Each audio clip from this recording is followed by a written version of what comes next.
નમસ્કાર દર્શક મિત્રો, તમે જોઈ રહ્યા છો સાયકલ મીડિયા સંચાલિત ઝટપટ ન્યૂઝ અને નવસારી લાઈવ. દિવસભરની ઘટનાઓથી અવગત કરાવતા બુલેટિન ઝટપટમાં જુઓ આજના સમાચાર. નવસારીના બિલ્લીમોરામાં થઈ છે લૂંટનો પ્રયાસ. બિલ્લીમોરામાં આવેલી જ્વેલર્સની દુકાનમાં બંદૂકની અણીએ લૂંટ કરવાનો પ્રયાસ કરવામાં આવ્યો, પરંતુ માલિકની સતર્કતાના કારણે આ જે લૂંટ હતી તે નિષ્ફળ નીવડી હતી. ધોળે દિવસે થયેલા લૂંટના પ્રયાસથી અને ફાયરિંગની ઘટનાથી બિલ્લીમોરા પંથકમાં ચકચાર મચી જવા પામી છે.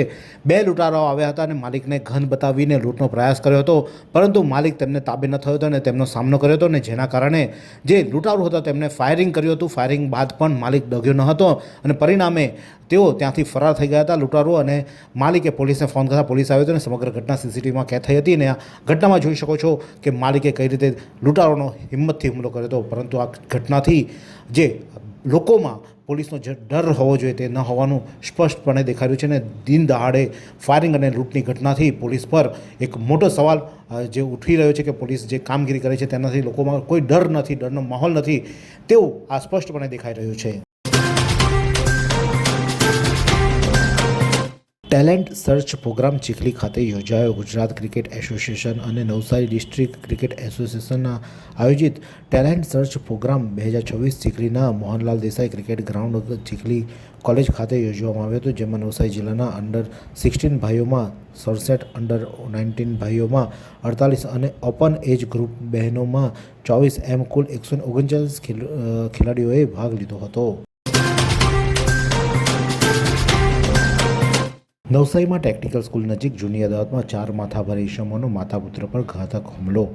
નવસારીમાં ટેકનિકલ સ્કૂલ નજીક આવેલા નૌકા દર્શન એપાર્ટમેન્ટમાં રહેતા 28 વર્ષીય અલ્ફાઝ મીઠાણી પર તેના જ એપાર્ટમેન્ટમાં રહેતા ઝુનેદ, એઝાઝ, સમીર અને મહિયુદ્દીને સોમવારની રાત્રે ભેગા મળીને અગાઉની જૂની અદાવતમાં ખાર રાખી હુમલો કર્યો હતો, જેમાં આરોપી સમીરે લોખંડના પાઇપથી અલ્ફાઝના માથામાં અને હાથમાં ફટકો મારતા તેમજ પુત્ર પર હુમલો થતા જોઈ તેની માતાને બચાવવા પડતા એઝાઝે તેમને પણ લોખંડના પાઇપ વડે મારતા તેમના હાથ અને ખભામાં ફ્રેક્ચર થઈ ગયું હતું.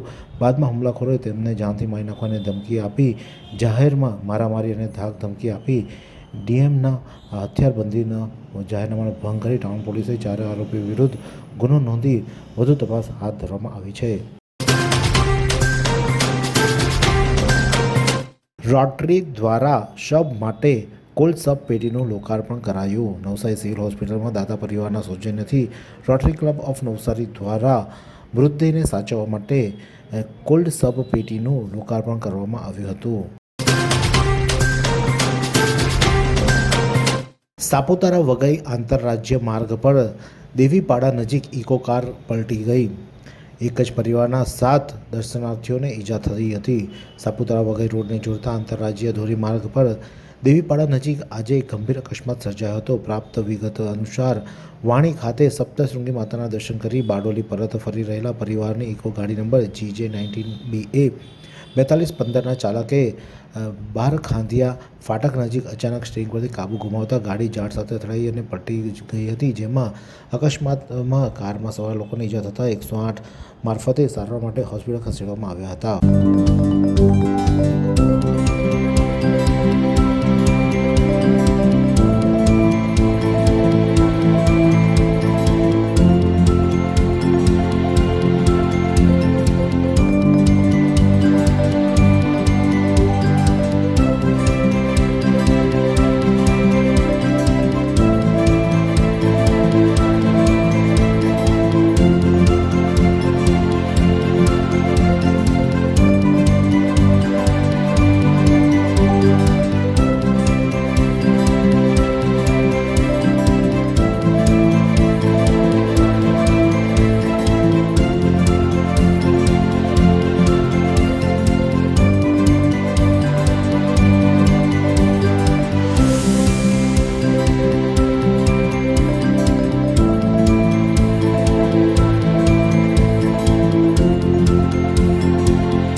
નવસારીના છાપરા રોડ પર વાહન ચાલકો બેફામ, સ્થાનિકોમાં ભય સાથે આક્રોશ. નવસારીના છાપરા રોડ પર ડબલ ટ્રેકને બનાવ્યા બાદ તેના પર હંકારાતા વાહન ચાલકો અન્યોની પરવા કર્યા વિના બેફામ ઝડપે અને જોખમી રીતે વાહનો ચલાવતા હોય તેમજ આ રોડ ઉપર આવેલા અંકુર પાર્ક સોસાયટી અને નંદ બંગલોઝ જેવા વિસ્તારમાં સામે રસ્તા પર બમ્પર ન હોવાથી વાહન ચાલકો પૂર ઝડપે વાહનો હંકારે છે, જેને લઈને અકસ્માત સર્જવાનો ભય છે. આ સ્થિતિ જોતા સ્થાનિકોમાં ભય સાથે આક્રોશ ફેલાયો છે.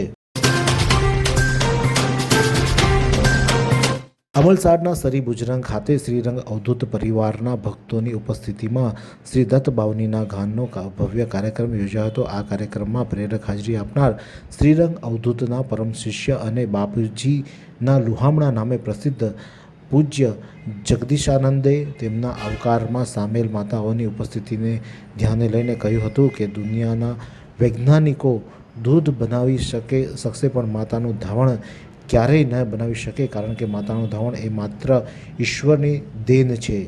આ પ્રકારે તેમણે પોતાના પ્રવચનમાં જણાવ્યું હતું.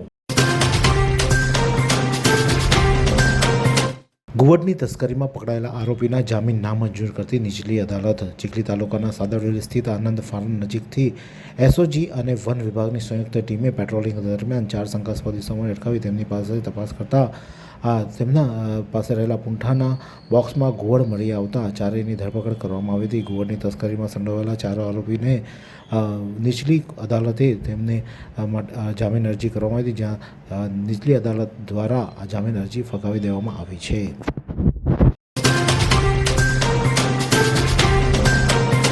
વાત કરીએ હવામાનની તો નવસારી જિલ્લાનું આજનું મહત્તમ તાપમાન 32°C જ્યારે લઘુત્તમ તાપમાન 22°C રહ્યું હતું. હવામાન ભેજનું પ્રમાણ સવારે 83% જ્યારે સાંજે 57% રહ્યો હતો. હવાની ગતિ 4.7 કિલોમીટર પ્રતિ કલાક દક્ષિણથી પશ્ચિમ તરફ રહી હતી. ચીખલી નજીક થાલામાં બંધ ઘરમાં તસ્કરોએ ધાપ મારી સોનાના દાગીના અને રોકડ સહિત 1.15 લાખ રૂપિયાની ચોરી કરી ફરાર થઈ જતા પોલીસે ગુનો નોંધી વધુ તપાસ હાથ ધરી છે. ચીખલી પોલીસ મથકેથી મળતી માહિતી મુજબ વાત્સલ્ય ધનસુખભાઈ પટેલ, હાલ રહેવાસી કોટેજ હોસ્પિટલ નવા ક્વાર્ટર્સ પાછળ વાંસદા, જે કોઈ ચીખલી ધંધાર્થે અપડાઉન કરતા હોય, પોતાના થાલા હાઈવે સ્થિત સાંઈનગર સોસાયટીમાં આવેલા ઘરમાં રવિવારની રાત્રે સમયે મુખ્ય દરવાજાનો નકુચો તોડી કોઈ ચોરી સમયે ઘરમાં પ્રવેશ કરી બેડરૂમના કબાટમાં તાળા તોડી સોનાની ચેન, સોનાની વીંટી અને રોકડ મળી 1.15 લાખ રૂપિયાની ચોરી થઈ જતા ઉપરોક્ત ગુનામાં પોલીસે ગુનો નોંધી વધુ તપાસ હાથ ધરી છે. વાંસદાના ગોદાબારી ખાતે વીજ કરંટ લાગતા મહિલાનું મોત. વાંસદા તાલુકાના ગોદાબારી ગામના ગામિત ફળિયામાં રહેતા 30 વર્ષીય શીતલબેન તરુણભાઈ ગામિત ગત 5મી એપ્રિલે સવારે 8:30 વાગ્યાના આસપાસ તેમના ઘરે પાણીની મોટર ચાલુ કરવા જતાં તેમને અચાનક વીજ કરંટ લાગતા તેઓ નીચે પછડાતા બેભાન થઈ ગયા હતા, જેમને જાણ તેમના પરિવારે 108 એમ્બ્યુલન્સને કરતાં તેમને સારવાર માટે હોસ્પિટલ ખસેડવા માટે વાંસદા કોટેજ હોસ્પિટલમાં સારવાર દરમિયાન તેમનો મૃત જાહેર કરવામાં આવ્યા હતા. મૃતકના પતિ તરુણ ગામિતે આ અંગે વાંસદા પોલીસને જાણ કરતાં પોલીસે અકસ્માત મોતનો ગુનો નોંધી વધુ તપાસ હાથ ધરી છે. એવી કઈ હોસ્પિટલ છે જ્યાં કેન્સર માટે સર્જરીની સેવા હોય, કીમોથેરાપીની સારવાર હોય, રેડિયેશનની સારવાર હોય, પીટી સીટી સ્કેન હોય, કેન્સરની પેથોલોજી હોય, મેમોગ્રાફી હોય, એટલે કે બધું જ. હા, બધી જ સારવાર એક જ હોસ્પિટલમાં હોય. તે છે નવસારી નિરાલી કેન્સર હોસ્પિટલ.